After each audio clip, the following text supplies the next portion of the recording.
What do YouTube? It's your boy Dieakas, and I'm here to bring you my review of NXT Takeover Chirac and Backlash 2017. Overall, I thought this was a pretty good weekend for wrestling. Let's go ahead and get into NXT Takeover Chirac or Chicago, whatever you want to call it. The first match we have was Roderick Strong versus Eric Young. Roderick Strong gets the win. I guess he calls it the Death by Roderick. Fireman's carry, double knee gut buster. Yeah, that was pretty sick. I guess Roderick Strong has finally found the one thing that Todd Dilger couldn't find. All right, next match is Pete Dunne versus Tyler Bate for the WWE United Kingdom Championship. This was a really good match. Lots of false finishes. Good number of high spots. A lot of times where each of the other superstar wrestler went for their finisher or whatever, and was countered into some other crazy ass counter. Like I believe Pete Dunne was going for the bitter end or whatever, and Tyler Bate countered into like a C4 DDT. That was pretty disgusting. Lots of good back and forth action, but Pete Dunne does squeeze W out by hitting the bitter end. My opinion, match of the year contender. I mean, it's really early. It's only May, but we already have like 3 or 4, maybe 5 match of the year contenders. Not as crazy as last year with the match of the year contenders was it Cena or whoever it was like putting on all these good ass matches and shit. But we're getting up there. All right. Asuka versus Ruby Riott and Nikki Cross, a triple threat for the NXT Women's Championship. What can I say? Asuka's probably gonna hold that belt for another 6 months until Ember Moon comes back, or maybe 7 months, because I do not see anyone beating this woman. Nobody. So that's really all I got to say about that. The finish was funny as shit. I thought it was funny. Yeah, Ruby Riott had her finisher on Nikki Cross. Then Asuka hits like a sliding shining wizard kick to fucking Ruby Riott and then pins them both. There's nobody beating this woman. Nobody. The only way she's giving up that title, she gets injured. And I probably just jinxed her. So, sorry, waifu. Bobby Roode versus Hideo Itami for the NXT Championship. Just like Shinsuke Nakamura proved, the Glorious DDT is a weak finisher. I mean, the way Bobby Roode has it down to a science now. He figured out you just can't hit these people with one Glorious DDT. No, you gotta hit them with 3.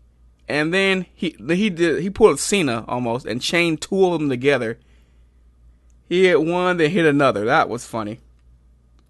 Really, this is a really hard hitting match. But Bobby Roode does squeeze the win with the Glorious DDT. 2 Glorious DDTs. Pretty hilarious.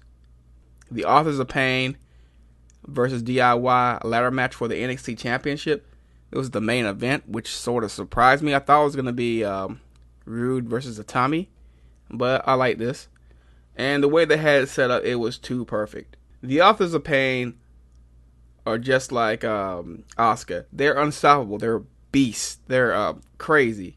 No matter how much damage they absorb or whatever. Even Paul Ellering got his face kicked off. No matter how much damage they absorb, they find a way to like pretty much no-sell all the damage they've taken so far in the match and just find a way to win. And this is what happened. I think DIY had them exactly where they wanted. Then Super Collider Powerbomb. And that's how the Authors of Pain retain. Really good spots in this match. Like I said, if I haven't said it before, another match of the year contender. What happened after this match was just one of the most brutal beatdowns I've ever seen.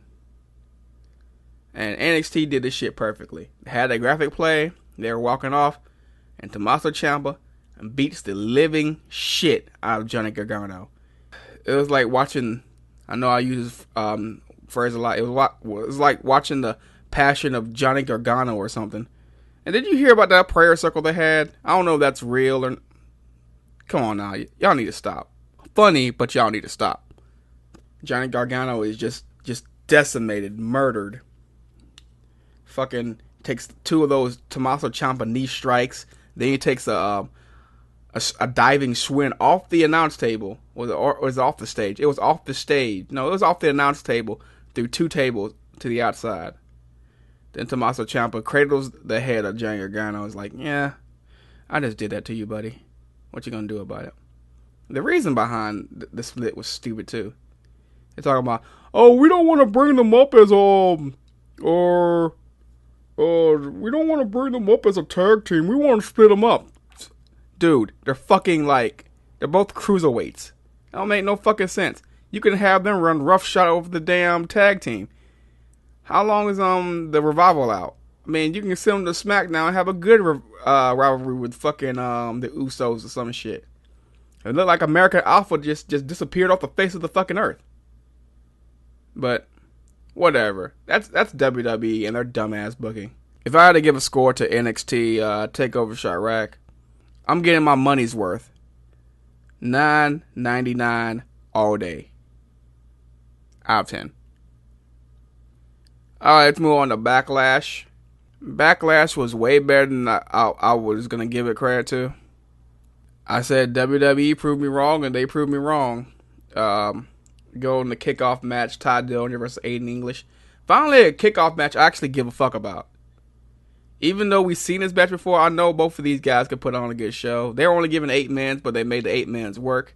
Ty Dillinger gets the win via the fucking tiebreaker, the new tiebreaker. Aiden English did hit him with his finisher. I think it was that full Nelson to like a cutter or whatever. But Ty Dillinger did kick out. Man already shit on his damn finisher, and he's supposed to be getting a push. Lies. Let's go to the main card. Shinsuke Nakamura versus Dolph Ziggler. Man, this match was, I wouldn't call it a match of the year contender, but it was a drag out fight. Both guys were hitting each other with everything. And I do mean everything. There were some points in the match I thought Dolph was actually gonna pull it out on Shinsuke. Shinsuke does get the win via the Kinshasa. I actually like this match because both these guys can actually sell really good. They didn't make Dolph Ziggler like he was just gonna get squashed by Shinsuke, which is good. I thought it was gonna be a straight up squash match. Dolph Ziggler said Shinsuke didn't do it, hasn't done anything in WWE. Well, he has done something in NXT, but whatever. That's not the point. Well, you could say he hasn't done anything on the main roster except for beat your ass. Anyway, next match, the Usos versus Breezango for the WWE SmackDown Tag Team Championship. Hands down, this is like one of the most creative matches I've seen in a while. You had Tyler Breeze still undercover as a janitor, and then the commentary was pretty funny. Jimmy and Jay Uso were hamming up the crowd. They were being as heelish as they possibly could. When Tyler Breeze had lost the mop, I forgot which Uso broke it in half. One of the Usos broke it in half and shit. Then Tyler Breeze fucking switched up costumes. He was an old lady, and he started doing the part where he lifted up his dress and showed a crotch area. The fucking Usos like, ah! That shit was so funny. Lots of really good action in this match. Lots of tag team specialties. Fucking the Usos trying to go for that super kick between the legs, but missing, hitting.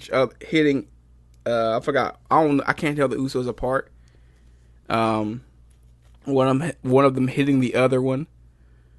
That was with a super kick. That was an interesting part. I think the win finally happens when Fandango was going for like, I guess the leg drop, the last dance, and one of the Usos kicked him in the face, and he dropped to the ring and lost.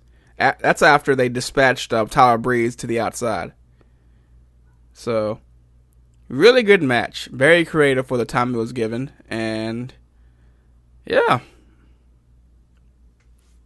Alright, we have Sami Zayn versus Baron Corbin.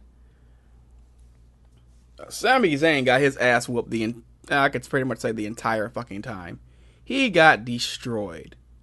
But, as with all Baron Corbin matches, he makes that one mistake, and it cost him. I forgot what he was going for, but he got big booted, then fucking haluva kicked in the corner, and he lost. Very interesting. Very interesting. Well, I don't know what they're doing with Baron Corbin's character, but all these dumb motherfuckers saying that he's buried or whatever.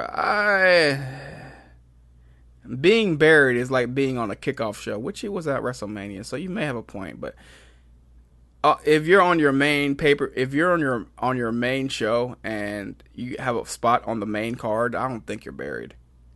Just saying. The next match is the Welcoming Committee, which is the dumbest name for the Welcoming Committee consists of Carmella, Natalya, and Tamina, and James Ellsworth, versus Charlotte Flair, Naomi, and Becky Lynch. I really wasn't feeling this match too much. It was okay. It was mediocre. And the Welcoming Committee, yet again, have rolled over their faces. This match was going to be match of the night. I'm talking about the AJ Styles versus Kevin Owens until that technicality with the foot in the caught in the cord. It was an interesting finish. It's better than duct tape. Duct tape? Are you serious?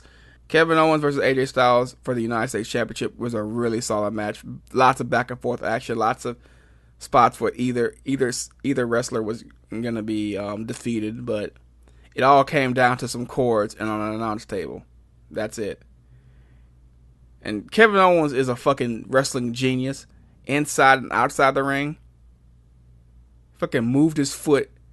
Made AJ Styles fucking get caught in the damn cords. And he won by countout that way. Genius. Good job. I just hated it happen on a pay-per-view. Luke Harper versus Eric Rowan. It was a pretty good match for two strong men. Two big men going at it. As much as they were hyping up Eric Rowan, I was thinking they would give him the win. What did I say in my predictions? Did I say Luke Harper? I don't know. But Luke Harper does get the win with the discus. What was it, like a throat shot? It was like a clothesline throat shot. It was one of those. I think Luke Harper got his ass demolished the first half of the match. Started coming back at the end. But really solid match for two big men. And finally, we have Randy Orton versus Jinder Mahal with the Singh brothers for the WWE Championship. This went exactly how I thought was gonna go. Jinder Mahal would get his ass beat down for the majority of the match. I think I was counting with the concept how many times they rest holds have used. I think it was 7 or 8. So we got 7 or 8 rest holds. So you know it's a Randy Orton classic. And then we have more interference by the Singh brothers. The Singh brothers actually saved Jinder Mahal from getting pinned after Randy hit the RKO. The Singh brothers are dispatched, and then Jinder Mahal hits the Khallas and becomes the WWE Champion. What do I think about this? Why the fuck not? Let the man get the title. Let him see what he can do with this belt.